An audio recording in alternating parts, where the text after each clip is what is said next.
Hello everyone, welcome to sunless circle. আজকের ঈদ উপলক্ষে মা স্পেশালি কী বানাচ্ছে সেটাই তোমাদের সাথে শেয়ার করছি। রান্নার 2 ঘন্টা আগে সাবুদানা ভালোভাবে ধুয়ে ভিজিয়ে রেখেছিলাম। আর এখানে ফুলকপি, গাজর, বিনস, মটরশুঁটি সব কেটে রেখেছি, আলু ছোটো ছোটো করে কেটে রেখেছি। এগুলো সব ধুয়ে জল ঝরিয়ে রেখে দিয়েছি। এবার কড়াইতে সামান্য একটু তেল নিয়ে তার মধ্যে সমস্ত সবজিগুলোকে হালকা করে একটু নুন আর হলুদ দিয়ে ভেজে তুলে রাখবো। এটা যেহেতু একদম নিরামিষ একটা পদ, তাই তেলের পরিবর্তে ঘিতেও ভাজতে পারো।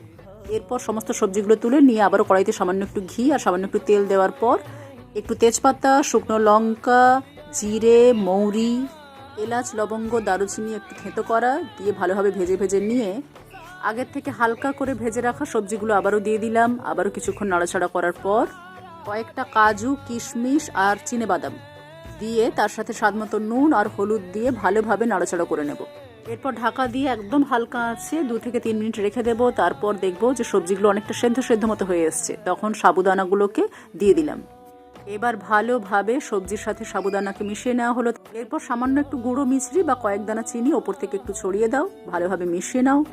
একদম নিরামিষ পদ, সেজন্য একটু মিষ্টি মিষ্টি হলে খেতে ভালো লাগবে। এরপর মায়ের বানানো 5 মেশালি মশলা, এই মশলাতে সমস্ত গোটা গরম মশলা তো থাকেই, তার সাথে জিরে থাকে আর মৌরি থাকে। ভালোভাবে এগুলো ভেজে মা আগে থেকেই বাড়িতে মশলা তৈরি করে রাখে, সেটাই দিয়ে দেয়। এবার 1 মিনিট নাড়াচাড়া করে নামিয়ে নাও।